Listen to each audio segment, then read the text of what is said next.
Science Fiction and Fantasy Fans Fantastic Forum. I'm your host, Ulysses Campbell, and we're so pleased that you've joined us here. We are on location today at AwesomeCon DC. And if you look over my shoulder here, you'll see it's pretty doggone awesome. We've got tens of thousands of people who have come to the DC area for the second annual convention that is sure to be a milestone on the convention circuit for the East Coast and nationally. So we have today, we're going to be talking about cosplay. I've got a fabulous panel of cosplayers. I love them. You're going to love them too. Let's meet them now. We have Han Pan. Hello. Brian Gregory. How you doing? And Denise Ignatowski. Hello. Thank you so much for joining us. Thank you. I appreciate you all letting me sit in since I don't have a costume. Things have changed a lot since I first started cosplaying. We made our own costumes. And we sort of looked sideways at anybody who was buying stuff at the time. But today, there's no problem with buying a full costume, elements of your costume. There are people who have whole industries behind commissions, making props, making costumes. So I just want to talk a little bit about cosplay, get you all's opinions on what we're doing today, what it's all about. Let's start with why you do it. We're going to start at the end with Denise. Well, I know for me personally, I do it because, first off, I love all the characters that I cosplay as. I don't do anyone just like random, like, hey, no, it's people I love and want to do, and it just makes me feel good. Like, it's fun making props or sewing and making an outfit and being like, bam, this is what I did. Enjoy it, everyone. So you make your own? Yes. Ah, okay. Props too? Yeah, I actually love making props more than I like to sew because it's more fun playing with tools than a sewing machine. And what about you? Why do you do it? The first time that I decided to cosplay, I was invited to go to a convention with one of my best friends and his at the time fiance, and I was like, it's a costume, or it's a comic convention. Everybody wears costumes, right? So I said, I have to be Harley Quinn, my girl, Harley Quinn. And I looked online, I was gonna buy the costume, and they were all kind of terrible, or they cost $350, and I was broke. So instead I shelled out for a sewing machine, and I was like, maybe I'll like this. And I started costuming, and it's been so much fun. I've met some of my closest friends, some of my biggest supporters in life. The people that have really been behind me during my toughest trials and tribulations have mostly been friends that I met through cosplay. So for me, it's been a lot about creating the relationships that I've made and expressing my love for characters or for a series and just enjoying time with the people that mean the most to me. Brian, or should I call you Space Ghost? Well, actually, I came to cosplay thanks to one guy, Eric the Smoke Moran. Many of you guys might know him. He actually put me into it. It was actually a thing that I used to always see, because I've been going to cons since, maybe since 1978. My father used to take me, God rest his soul, and as it went forward, I took my daughters, and I always had the thing about wanting to dress up, but I was a little shy about it because I didn't know what to do. I didn't know how to start it. So basically what happened is I ran into Eric. We started talking. We had a kinship. We connected. Like Han Pan said, some of your best friends evolved from this big thing called cosplay. And it's a beautiful experience for anybody that's willing to engage in it or find out more about it. But the big thing for me was actually just coming along with people who got the way I think, the way I process. Like, you know, they didn't laugh at you. They didn't look at you like you were the odd one out or the strange one. I'm sure, Ulysses, you can relate from the time back then. If you did what we did, you were looked at kind of strange. But now, thanks to this new term called pop culture, we're the in now. And isn't it beautiful? It's awesome. Yeah, the funny thing, I can remember because I was in elementary school. By the time I got to middle school and was still doing it, this is over in New York. We lived in New Jersey. And there was one occasion where a friend of mine, who I was in 7th grade with, where there was some classmate of ours who actually saw him dressed as Luke Skywalker, in New York. And, we were kind of maligned, It was like, oh, he was trying to hide his face, But we didn't even want to walk out of the hotel. We had to be coaxed initially to walk around the block. And we got to the point where we were willing to go down to Lowe's Astor Plaza and take out a movie in costume. Stuff that people just take for granted now. Yeah.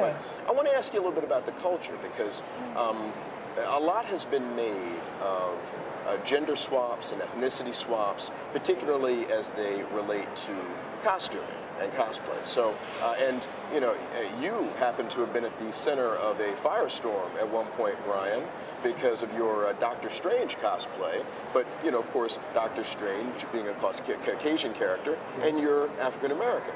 Yes.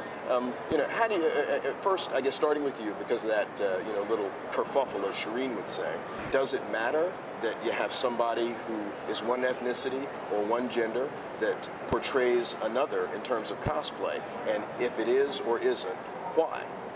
Liz, I'm glad you asked that question, because honestly, that was my biggest quandary of whether or not I should cosplay initially.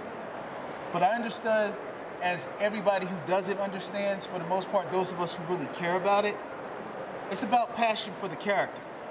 If you love the character, you're endeared to the character, it doesn't matter whether that character, be it Japanese, European, Afro-American, it doesn't matter. It shouldn't matter.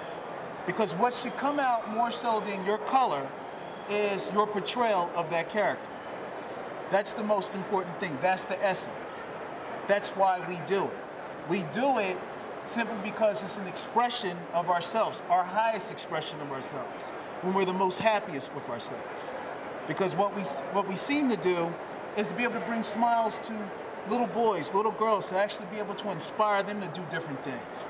And sometimes we take that and we go to the community events like hospitals, charity events, and we give our time, we do that.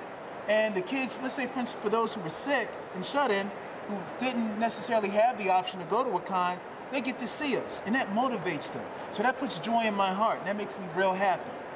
So the biggest thing for me is, if I can put a smile on a child's face, or maybe an adult who might be tipping the fence as far as wanting to do it, let me be that voice. And I'm happy to do it, and I'm thankful.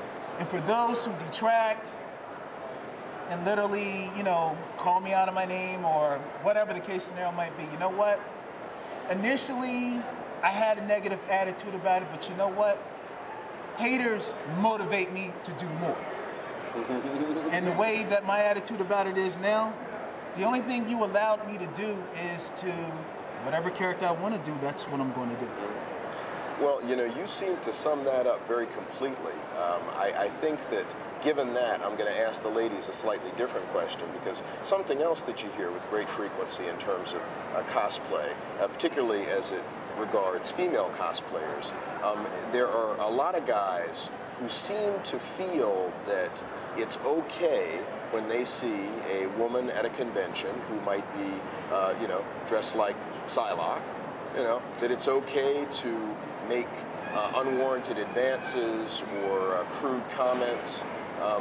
What do you have to say about that, Denise? For me, happily, I haven't had too much to have to deal with that happily, because I would probably get in a lot of trouble, because I tend to be more aggressive than most people. I'm a cute little person until you make me angry. But cute little velociraptor. Yeah, just a little bit. But for me, it's all about manners. You were brought up on a good home. Don't try to touch me in a weird way. That's not okay with that. But happily, most people they'll do the hover hand, a little hey, and that's fine and funny all at the same time. But for me personally, we're all normal human beings. Just give me my space. Don't try to touch me weird. No, not about that. And what about you? What sort of experiences have you had? How do you feel about, guys seeing you and thinking, oh, hey, wow, check her out? I mean, on the one hand, when you dress in costume, you know that you're going to garner attention. We all say we do it because we love it, we love the character, but we also, we want to be recognized for our hard work and the fact that we all look fabulous. You know, everybody does. But that doesn't give anyone else the right to disrespect you as a human being. And I don't understand why there's this idea that because I'm at a convention, I can say things that I wouldn't say to you if you were out on the street, or I can say things that I wouldn't say to you if my mother was standing next to me. And you know, I kind of have to have that reaction to someone, you know, if someone says something to me. And I've had it happen on more than one occasion, just kind of be like, excuse me, did you know I'm a daughter? I have a father who would probably do terrible things to you. Did you know I'm a sister? My sisters would probably tear you limb from limb. Did you know I'm a girlfriend? You know, you wouldn't say these things if you think of this person as a human being.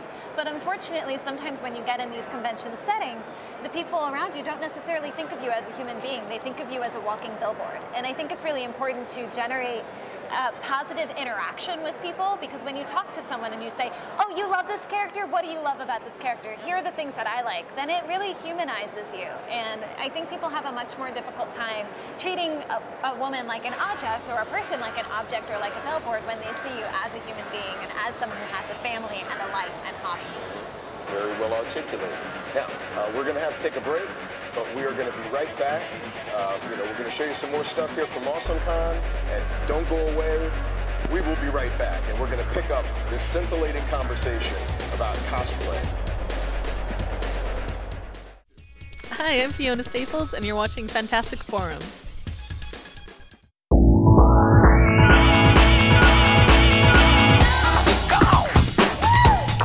What's up, y'all? It's your man, David. Here at AwesomeCon, about to get this party started. We're gonna take out to many places and see many faces with many dimensions and many spaces. You understand what I'm saying? So we're gonna get this party started. We got plenty of people to see. Oh my God, it's crazy. Yo, so we're gonna jump right into it. So mask on, and let's start the adventure. Look at what I just found right here. What's your name, sir? Bill Marcelino. And who are you today? I'm Wolverine. What? And who are you? Brittany Lewis, Brittany Lewis, and who are you? X23. X23, we got the claws in the house. Give me a high five. You ain't cutting me, brother.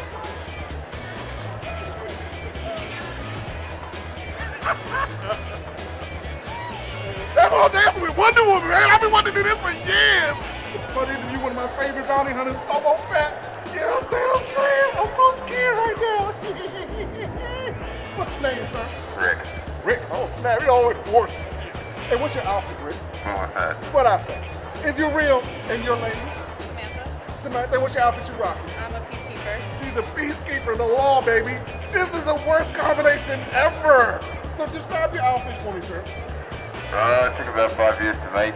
5 years? About 5 years to make. I belong to a site called the Dead Helmet, and they cast a lot of the parts from the actual movie costume. Awesome. And you? Well, actually, the helmet and the chest plate are from the movie Hunger Games. Got it at an auction, and the rest just put it together myself. So how you guys feeling about AwesomeCon this year? Love it. Loving Yeah. it? Is this your first one? Second. Second. Here last year. And how was it? Is it a difference from last year and this year? Lot bigger. He's a real nerd. I mean, what are the chances, right? At AwesomeCon. We gotta get our Sonics out. Okay, they got their Supersonics. What's going on here? Alright, Light 'em up. Sonics. Uh-oh. There we go. Alright. Malfunction. Malfunction, no. Isn't that awesome? Yes. So tell me, as fans, what do you guys like about the con? Just seeing all the costumes. Everyone's all around being all friendly and talking to everybody. Right? So what classify you guys as super nerds? Because you know you're super fans, so you gotta be super nerds. Yes. What are you? How do you classify yourself as a super nerd? Doctor Who, Firefly, anything that has a sci-fi or science or space, I watch it. Comic books, television, fantasy, sci-fi novels. Come on, dance! Get loose, baby.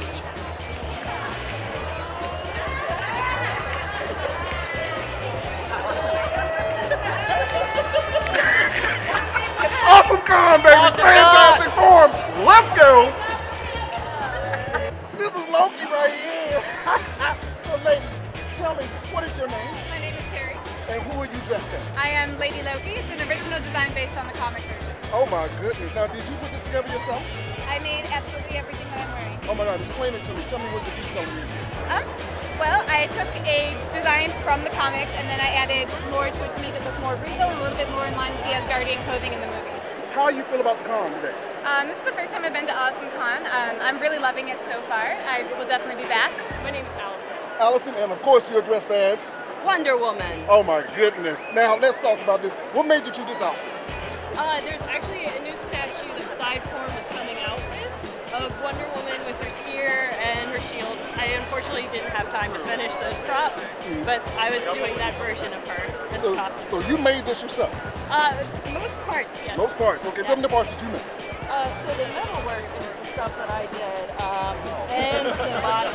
I didn't sew this corset because I suck at the corset. Now, how do you feel about the Awesome Con this year?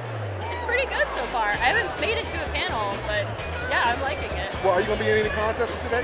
No, I'm not a contest person. I like seeing the characters, and then I like seeing all the artwork. That's one of my favorite things to do, is just go see other artisans and doing what they love.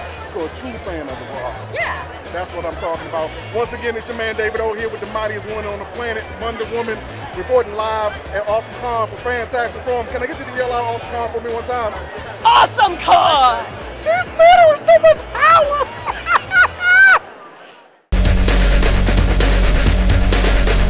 Welcome back to Fantastic Forum, coming to you on location from Awesome Con DC. It's the second Awesome Con and the second episode that we happen to be taping this weekend. And I am thrilled to have this wonderful panel of cosplayers who you have already met if you were with us in the first segment of this show. We're going to pick up where Han left off just a second ago, talking about the objectification of cosplayers. Now, I'm going to play the devil's advocate here for a moment. Please. And what do you say to the fanboys or mundanes who come out to these shows who say, oh, well, hey, look, she's dressed like Psylocke and she wants to be an exhibitionist. And you don't dress like that in real life. You come out here and then you don't expect me to say anything? You know, what's your response to that? I still have a response of that you don't earn the ability to disrespect me just because I chose to wear a costume. My love for my character and the fact that I cosplay and the fact that I express my passion in this way doesn't give you the right to be a pig. It doesn't give anybody the right to be disrespectful and to treat me like I don't matter.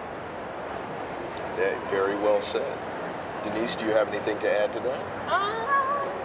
I mean, if it happened to me, I'd just probably smile and be like, I'm glad you find me that attractive, but thank you. Have a great day. That's pretty much the most that I just smile and just have a good day. So you haven't run into that sort of attitude? Not as much, happily. I think it's because some people find me a little intimidating, just a smidge. So. So basically, they're scared to take you on. A little bit. A little bit. I think the one experience I had, I was Saeko from High School of the Dead, and she's very voluptuous, and I was a little bit out, and some guy was like, "Oh my God," and I was just like, "Thanks, gotta go." You're much more polite than I am, though, because yeah. I mean, I have a tendency to speak what's on my mind and to be very forthright about things like that. And if someone does that to either my friends or to myself, I say, hey, no, stop that. That's not okay. Because if not for me, then I need to do it for someone like you, who might not be able or willing or want to put themselves in a position it is a very uncomfortable position to be put in. It definitely is. Absolutely, and I hope that any guys who go to conventions who watch this take special note of what these ladies have said, because it's never funny or cool or appropriate to objectify somebody, and that's why I thought that your comment about, I'm a daughter, I'm a sister, and that's not the way that people look at a cosplayer sometimes, but if they took the time to do that, they would probably change their behavior. Okay, shifting gears for a moment, let's talk a little bit about the process, because in the beginning I was talking about how some people buy elements, some people make them. There's a whole industry now that is based on, I am going to make different elements of your costume. Each one of you, what do you do? Do you make it? Do you buy it? Is it different elements? I mean, what do you do? Starting with you, Han. Well, I actually love sewing. I even make some of my own work clothes and personal clothes because I really enjoy it. I'm not that fabulous when it comes to certain jewelry stuff, sculpting, some prop work. I have done it on my own and it's fine, but I also love having pieces that my friends have made or that people that I've met in the industry have done. I love being able to say, oh, you like this wand? So-and-so made it for me and you should go pay the money to make you more. So I do end up buying some components of my costume when I know it's outside of my abilities, but I also love to pimp out the people that make stuff for me so that they can get more business too. Denise, what about you? I heard you say earlier that you love making the props. Oh gosh, I love props, but hand to God, I cannot sculpt. No, I've tried. As soon as clay gets in my hand, it's still clay on the floor, thrown away, because I cannot do it. So I have no problem reaching out to people and be like, for the love, please sculpt this for me. But other than that, like I love making props. Like I have a bigger toolkit than most of my guy friends, so it's sort of emasculating for them a little bit, just a little bit. I'm a little intimidated sitting over here. What about you, Spurs goals? Actually, my main part that I deal with it as far as in the interest of time, I design it. So in other words, I might find a couple of designs, merge a couple of things together. Some of the props I do, some of the things Eric has helped me out with, some of the things Ramon Ramos has helped me out with. So it's a combination of, shall we say, design, other people's effort, me showcasing it, and me giving them their props when it actually hits, you know, the lens via tag, and actually putting them out there for when somebody asks me, like, hey, man, where did you get that from? Let me give you their website. So it kind of goes, shall we say, like, all the way around. I gotcha. Okay, in the few minutes that we have left, I just want to touch on a little bit about what we were talking about earlier in terms of the gender swaps and the ethnicity swaps, because it's been my experience that people cosplay for two reasons. They either cosplay because, you know, they love it, the love of the character, the enjoyment of doing it, or they cosplay because they are trying to win a contest.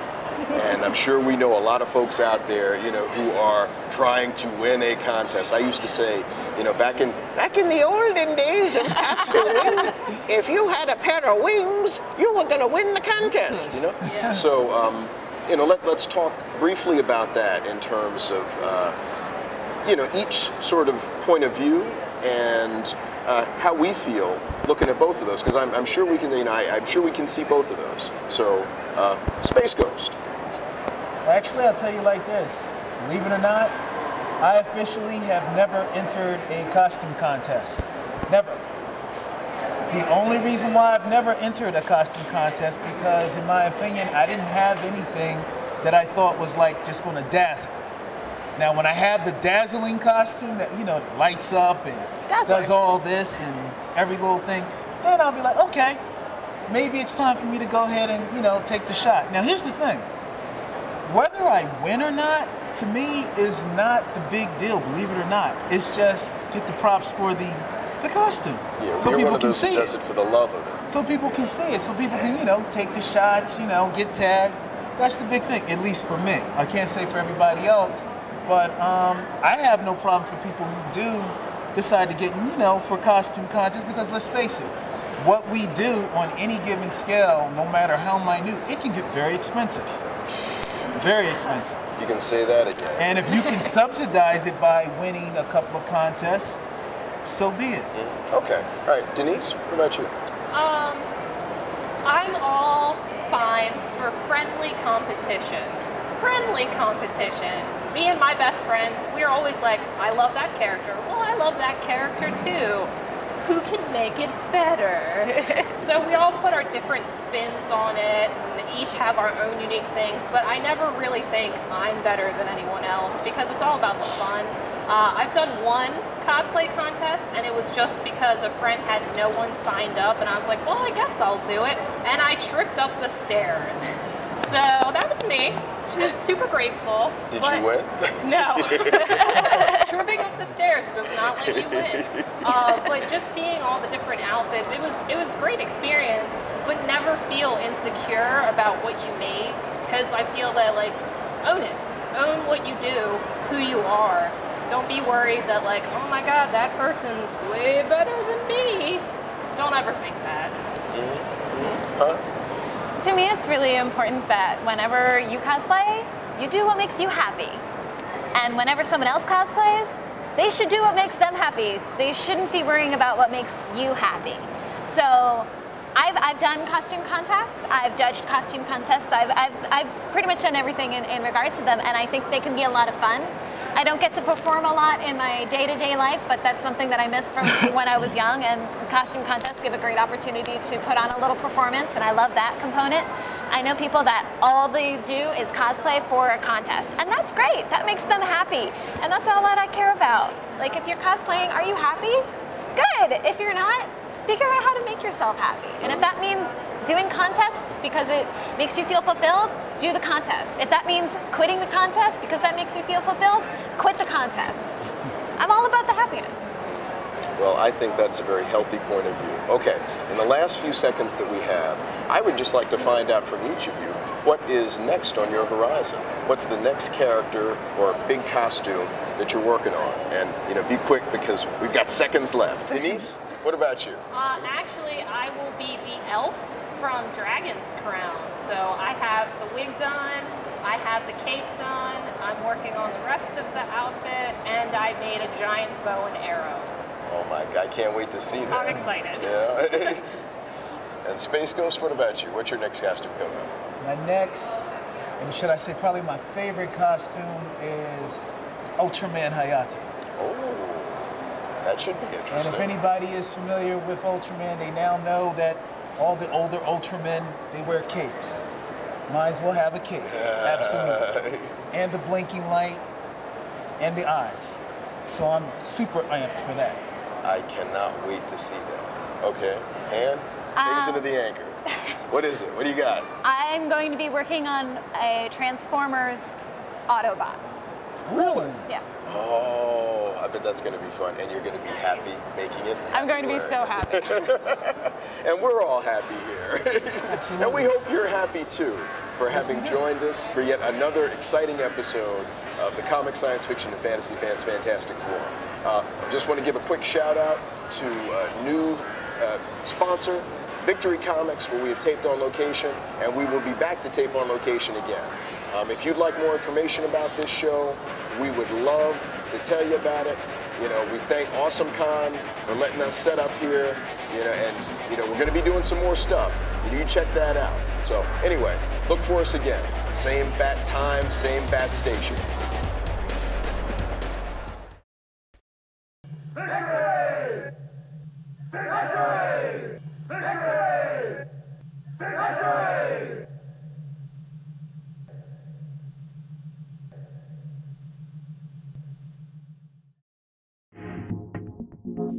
Join the Fantastic Forum fan community on Facebook and follow us on Twitter for all the latest news and updates.